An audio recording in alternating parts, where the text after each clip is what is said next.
Hi dear students, how are you doing? We are Pune Study Circle and welcoming you in our class. Students, today we will be discussing about the first step in the process of staffing or in the function of staffing. As you know, staffing is the third function of management. Very first we have to plan about how to attain our objective. Thereafter we have to devise a mechanism or a pattern of relationship which will help us in acting together, securing cooperations and working in a coordinated manner. Finally, we have to power or empower this structure with the manpower, that is called staffing. Once we have empowered the structure, we have to utilize it by issuing directions, motivating them, providing them leadership and keep communicating with them. At the end of period, we have to find out the results achieved by the organization as a whole or by different persons operating at different jobs, so that we can find out the deficiencies in the performance and the overperformance which should be rewarded, so that we can act in a more coordinated manner in the year to come. बच्चों, आज हम बात करेंगे staffing जो हमारा function होता है, कार्य होता है मैनेजर्स का, उसके पहले चरण के विषय में, जिसको हम भर्ती प्रक्रिया के नाम से जानते हैं. Here we will be learning about the meaning, definition, process as well as sources, be they are internal or external, about the recruitment. So first starting with the meaning of recruitment. Recruitment can be defined as the process of searching prospective employees and motivating them, encouraging them or stimulating them to apply for the vacant post in the organization. सबसे पहले जब हम भर्ती की बात करते हैं, तो भर्ती से अभिप्राय उस प्रक्रिया से है जिसके माध्यम से हम उन कैंडिडेट्स की सर्च करते हैं जो कैंडिडेट हमारी संस्था में रिक्त पदों पर आवेदन करने के लिए और रिक्त पदों को भरने के लिए आवश्यक हैं.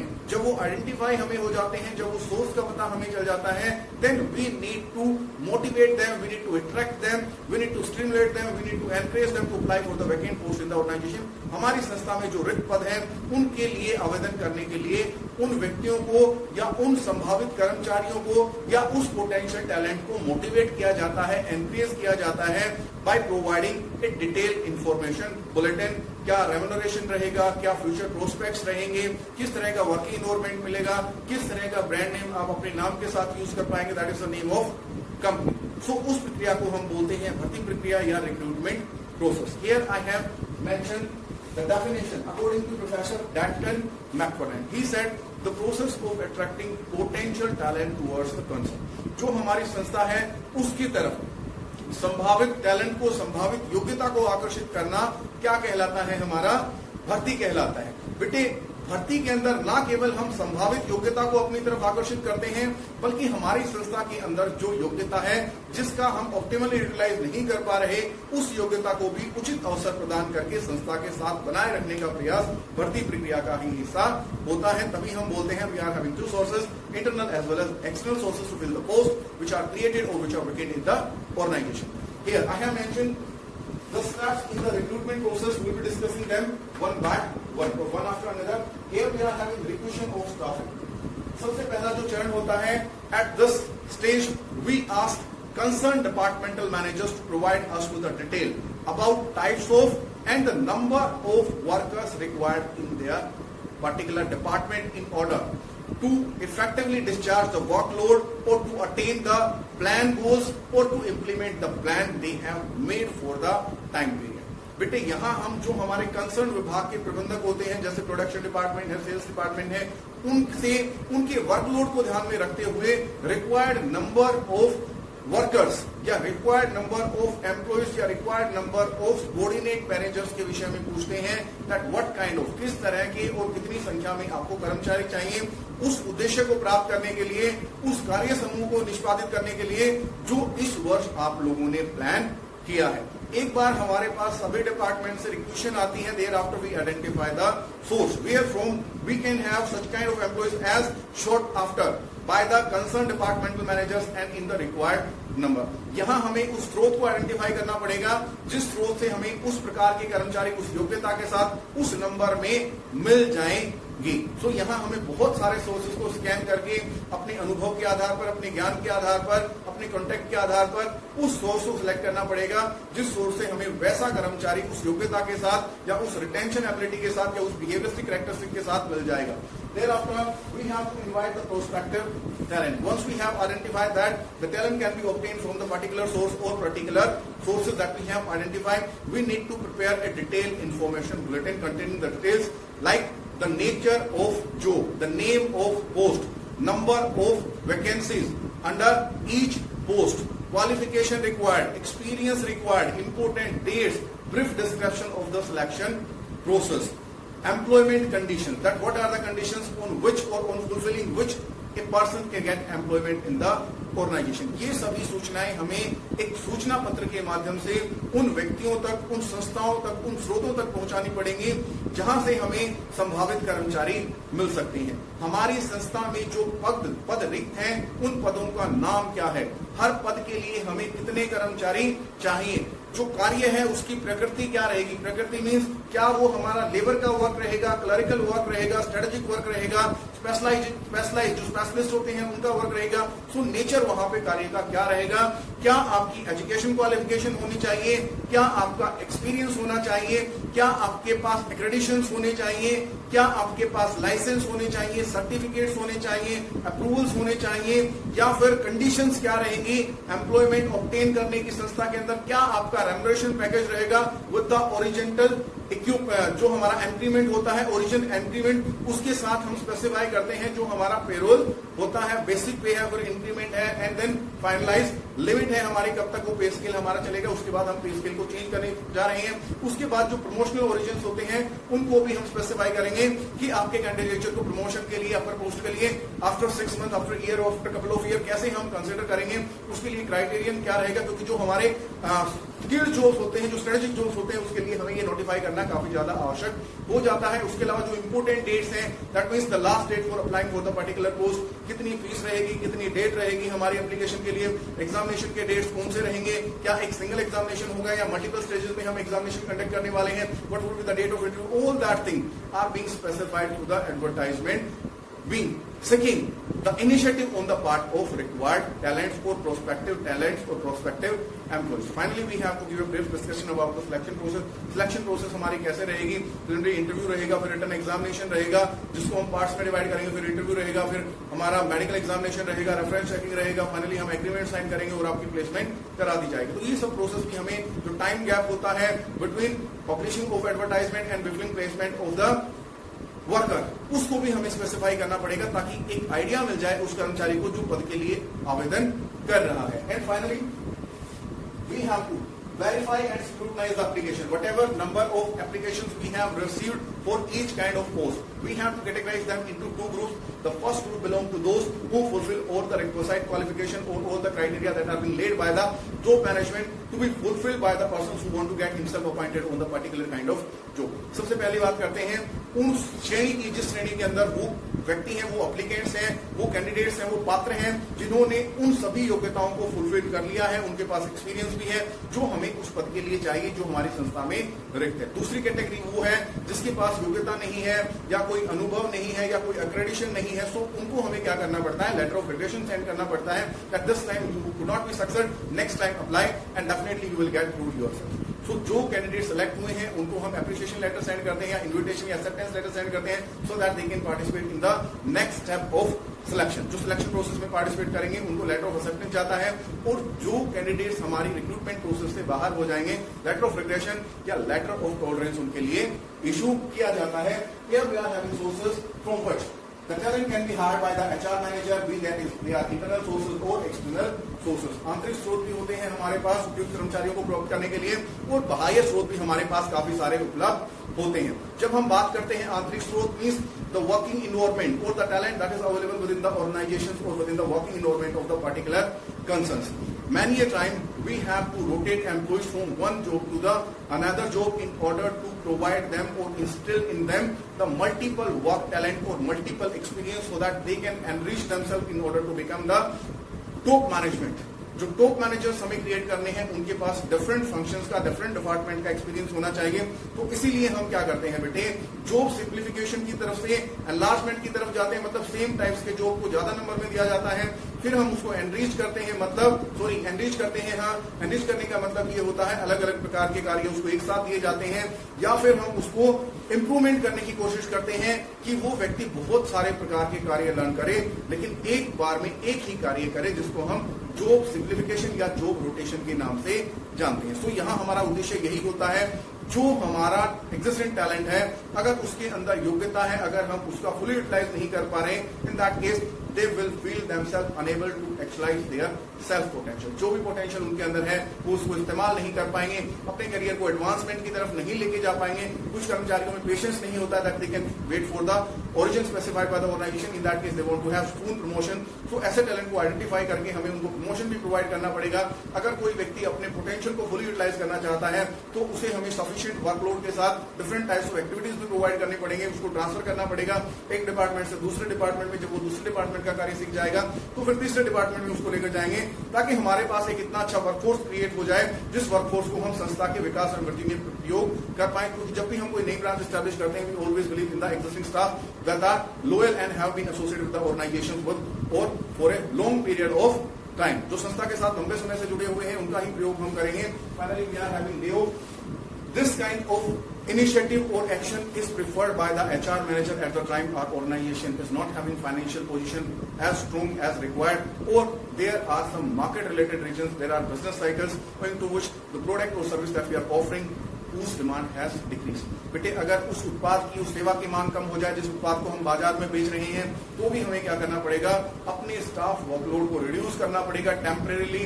और हम उनके साथ प्रॉमिस करते हैं that whenever such kind of vacancies are created और वर्कलोड गेट इंक्रीज और vacancies are created, we would prefer them over the external source और other employees that will apply for the that vacant post. बेटे यहाँ हम क्या करते हैं, कुछ कर्मचारियों को टेम्परेरीली अस्थायी तौर पे संस्था से अलग कर देते हैं, ताकि उनका जो रेम्युनरेशन बजट है वो कम हो जाए। जनरली ये जो गाज है, ये जो बर्डन है, ये उन्हीं कर्मचारी पर पड़ता है जो टेम्परेरी कर्मचारी हमारे होते हैं, या जो ऑर्गेनाइजेशन के पेरोल पे नहीं होते, जो हमने कॉन्ट्रैक्चुअल ऑब्टेन कर रखे हैं, उनको हम संस्था से अस्थायी रूप से अलग कर देते हैं। But we are having also authority under adverse circumstances that we can curtail our permanent staff to in order to save the existence of organisation. कुछ कर्मचारियों की जॉब को बचाने के लिए कुछ कर्मचारियों को क्या करना ही पड़ता है, लेकिन उनके साथ प्रोमिस किया जाता है as and when we are going to have some post you will be preferred over others. ये सारे के सारे हमारे इंटरनल सोर्स है, चाहे वो प्रमोशन है, ट्रांसफर है या ले ऑफ है। Thereafter, we should discuss about some of the little bit difficult concept, that is external source of recruitment. Here we are looking for the talent outside organizations. They are direct interviews, that is casual caller, media advertisement, employment exchange, placement agencies, headhunters, campus recruitment, recommendation, labor contractors, telecasting and web publishing. All these are the sources, to name a few among others who are available at the disposal of HR manager। बेटे ये कुछ स्रोत हैं, बाह्य स्रोत हैं, जहां से हमें अच्छे कर्मचारी, अलग अलग प्रकार के कर्मचारी मिल सकते हैं। Very first we should know about the direct recruitment और फैक्ट्री गेट रिक्रूटमेंट और direct walk in interview. Walk-in interviews are two types of walk-in interviews that are being organized for the semi-skilled and skilled workers like teachers, lawyers, etc. Whereas when we are talking about direct walk-in interview, factory gate recruitment, that means we are having a hiring program or recruitment program for unskilled workers who are asked to produce themselves at the workshop, at the factory, in order to do that they know the work how to do it. Sometimes हम क्या करते हैं, labour को higher करने के लिए एक notification, एक एडवर्टाइजमेंट या तो अपने वर्कशॉप के ऊपर या अपनी फैक्ट्री के ऊपर या वहां पर जहां हमारे वर्कर्स गैदर होते हैं वहां पर हम वो एडवर्टाइजमेंट पब्लिश करते हैं, ताकि वो व्यक्ति जो इस प्रकार के पद के लिए आवेदन कर सकते हैं, योग्य हैं, वो हमारी संस्था में अपने आप को प्रोड्यूस करें, लेकर आए और अपनी वर्क परफॉर्मेंस को दिखाएं HR मैनेजर को। If you feel satisfied then we can provide them with the employment whatever kind of nature it is, be temporary और permanent. Then we are having casual callers.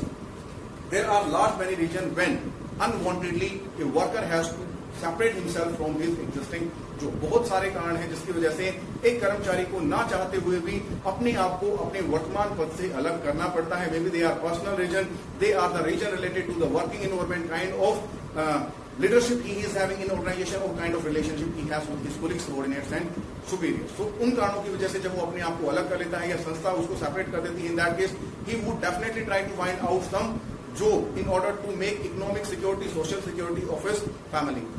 Being compelled by the circumstances, he would prefer to send his resume or biodata to the kind of organizations wherever he is taking the job. But might possible that at the time he is applying, organization does not have such kind of vacancies. बेटे क्या करते हैं जिन व्यक्तियों को job चले जाते हैं वो ऐसी संस्थाओं के अंदर अप्लाई करते हैं जहां उनको लगता है कि उनके लायक काम मिल जाएगा, परंतु ये संभव नहीं है कि जब भी वो अप्लाई करें उनको वैसा ही काम मिल जाए। सो वो क्या करेंगे, जिस कर्मचारी के पास अपने बायोडाटा सेंड किया है वो अपने डाटा बैंक के अंदर उस बायोडाटा को सेव करेंगे।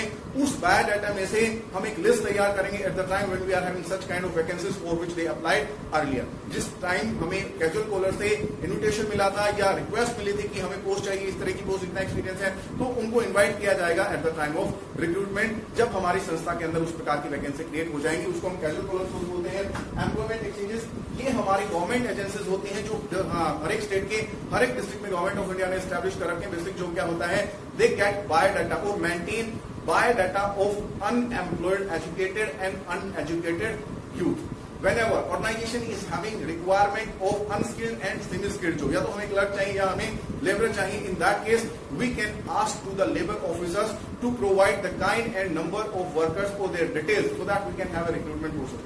जो हमारे एक्सचेंज ऑफिसर्स होते हैं, गवर्नमेंट एम्प्लॉयज होते हैं, हम उनको अपनी रिक्वायरमेंट सेंड करते हैं और वो हमें उन कैंडिडेट्स की पर्सनल और प्रोफेशनल क्वालिफिकेशन सेंड करते हैं जिनको हम प्रेफर कर सकते हैं eight the time of recruitment. So that is called the employment exchange. Here we are having placement agencies. They are also like employment exchanges, but they are private agencies. जो placement हमारे exchanges होते हैं वो हमारे private agencies होते हैं. Generally they are acting on the behalf of job seekers. They ask them in nominal fees and arrange for them interviews. बेटे जो हमारे जॉब सीकर्स होते हैं, फ्रेशर्स होते हैं, जिनकी जॉब चले जाते हैं, they can hire the service of placement agency. Placement services की एजेंसीज की सर्विस आप हायर कर सकते हैं। आपसे नॉमिनल फीस ली जाएगी 1000 रुपए, 500 रुपए, 5000 रुपए, डिपेंड करता है success rate of placement agency.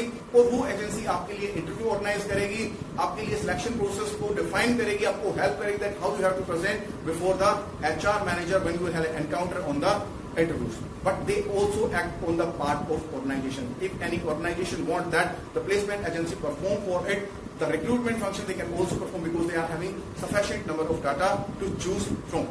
उनके पास बहुत ज्यादा डाटा बैंक होता है, इसमें से वो बहुत ही जल्दी समय में, बहुत ही कम समय में अच्छा वर्किंग स्टाफ हमें प्रोवाइड कर सकते हैं। तो जो संस्थाएं हैं वो भी हमारे प्लेसमेंट एजेंसीज की सेवाएं लेती हैं और जो जॉब सीकर्स हैं वो भी उनकी सेवाएं लेते हैं।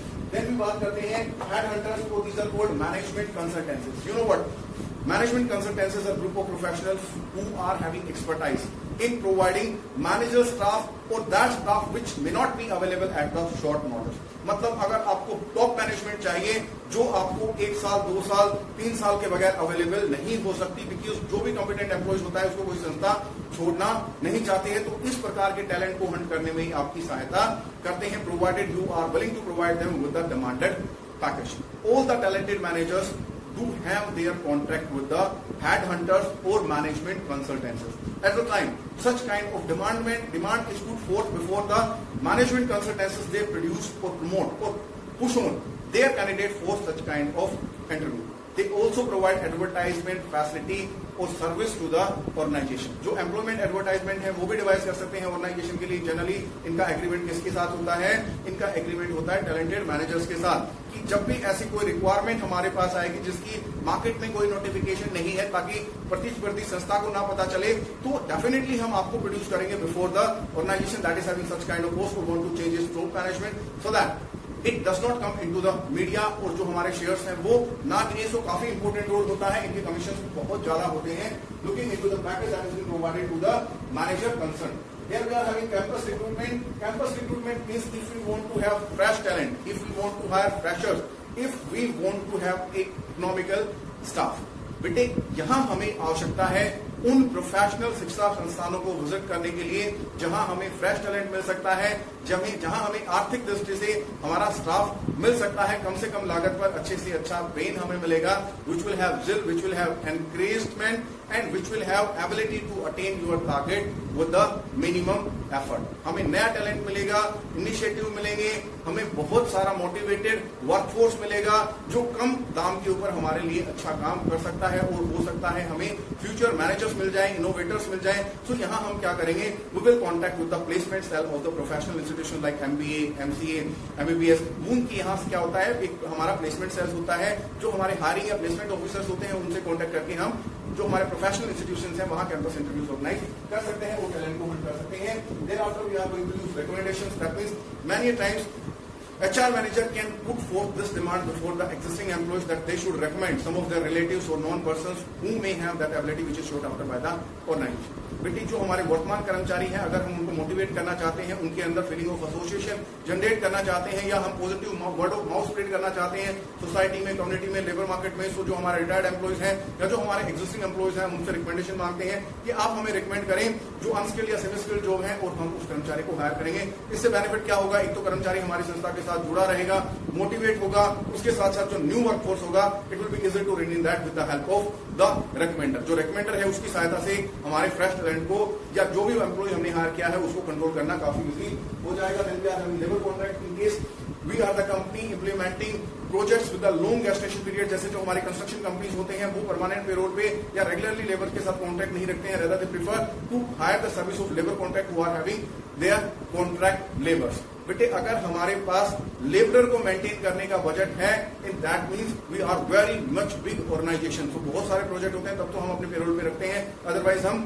जो लेबर कॉन्ट्रैक्टर है उसकी हेल्प से उसकी वर्कफोर्स को यूटिलाइज करते हुए अपने प्रोजेक्ट को इंप्लीमेंट करते हैं। यहाँ जो रिस्क होता है, एक्सीडेंटल रिस्क, वो भी हमारा किसके पास चला जाता है, लेबर कॉन्ट्रैक्ट के पास, जो अपनी फोर्स को वर्कफोर्स को इंश्योर करा लेते हैं।